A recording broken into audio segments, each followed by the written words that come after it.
The Horse and His Boy by C.S. Lewis. Chapter 14. How Bree Became a Wiser Horse. Part 2. She saw a mere boy.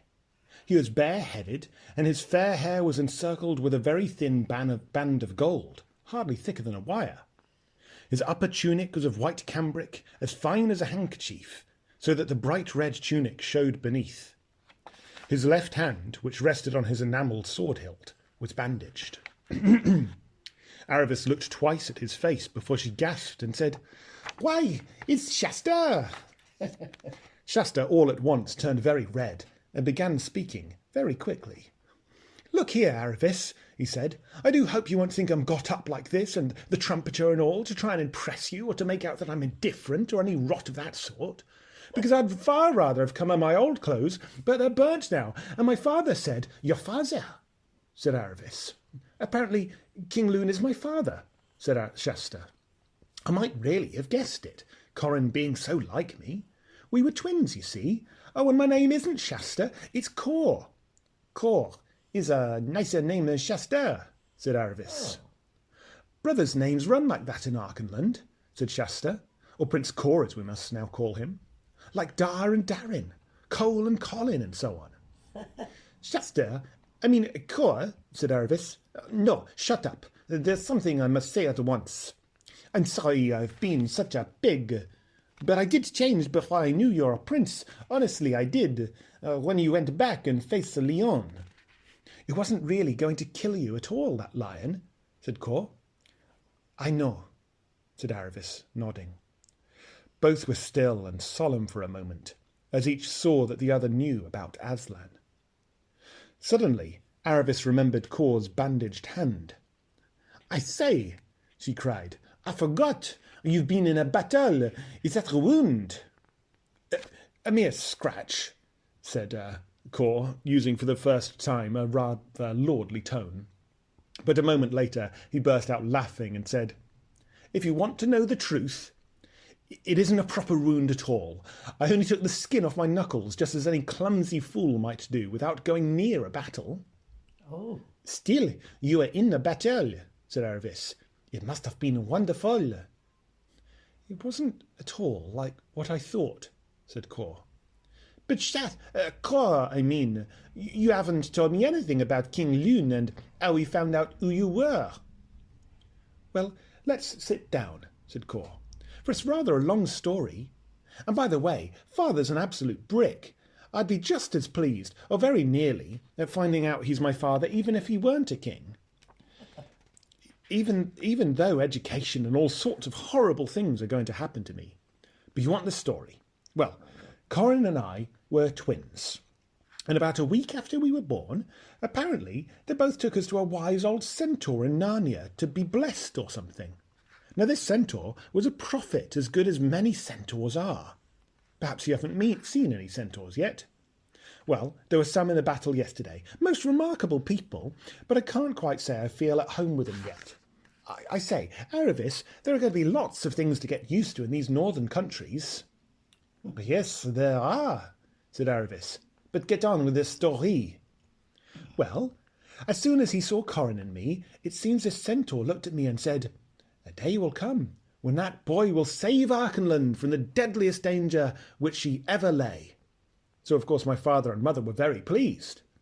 But there was someone present who wasn't. There was a chap called the Lord Barr, who had been father's Lord Chancellor. And apparently he had done something wrong, bezzling or some word like that. I didn't understand that part very well. And father had to dismiss him. But nothing else was done to him, and he was allowed to go on living in Archenland. But he must have been as bad as he could be, for it came out afterwards he had been in pay of the Tisroc, and had been sent a lot of secret information to Tashbarn. So as soon as he heard that I was going to save Archenland from a great danger, he decided I must be put out of the way. Well, he succeeded in kidnapping me, I don't exactly know how, and rode away down the winding Arrow to the coast.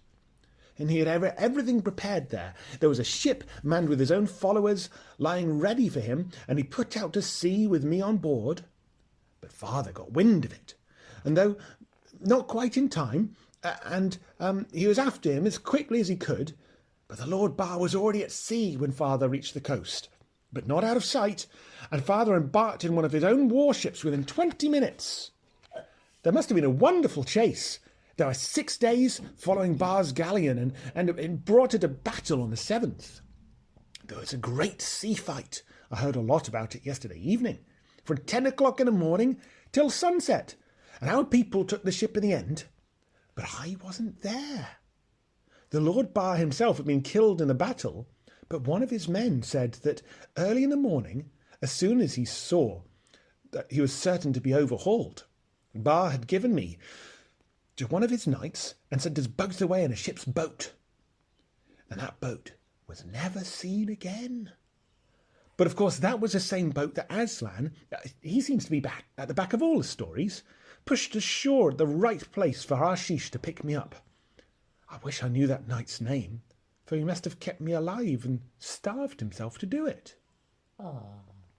I suppose Aslan would say that part was part of someone else's story, said Aravis. I was forgetting that, said Cor.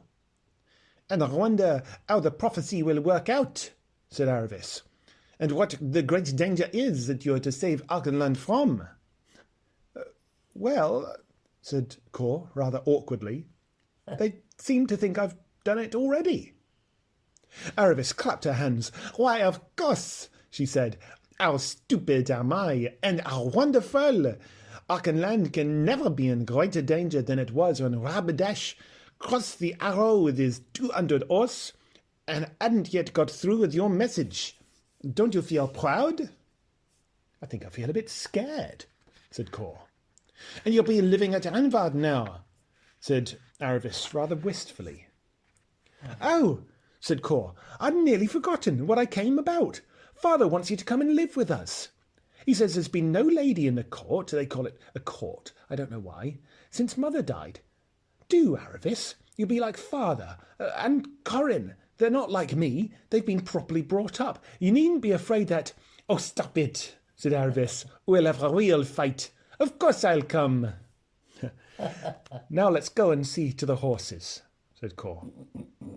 There was a great and joyous meeting between Bree and Cor, and Bree, who was still in a rather subdued frame of mind, agreed to set out for Anvard at once. He and Hwin would cross into Narnia on the following day. All four bade an affectionate farewell to the hermit, and promised that they would soon visit him again. By about the middle of the morning they were on their way. The horses had expected that Aravis and Cor would ride, but Cor explained that, except in war, where everyone must do what he can do best, no one in Narnia or Archenland ever dreamed of mounting a talking horse. Oh. This reminded poor Bree again of how little he knew about Narnian customs, and what dreadful mistakes he might make. So while Hwin strolled along in a happy dream, Bree got more nervous and more self-conscious with every step he took. "Buck up, Bree," said Cor.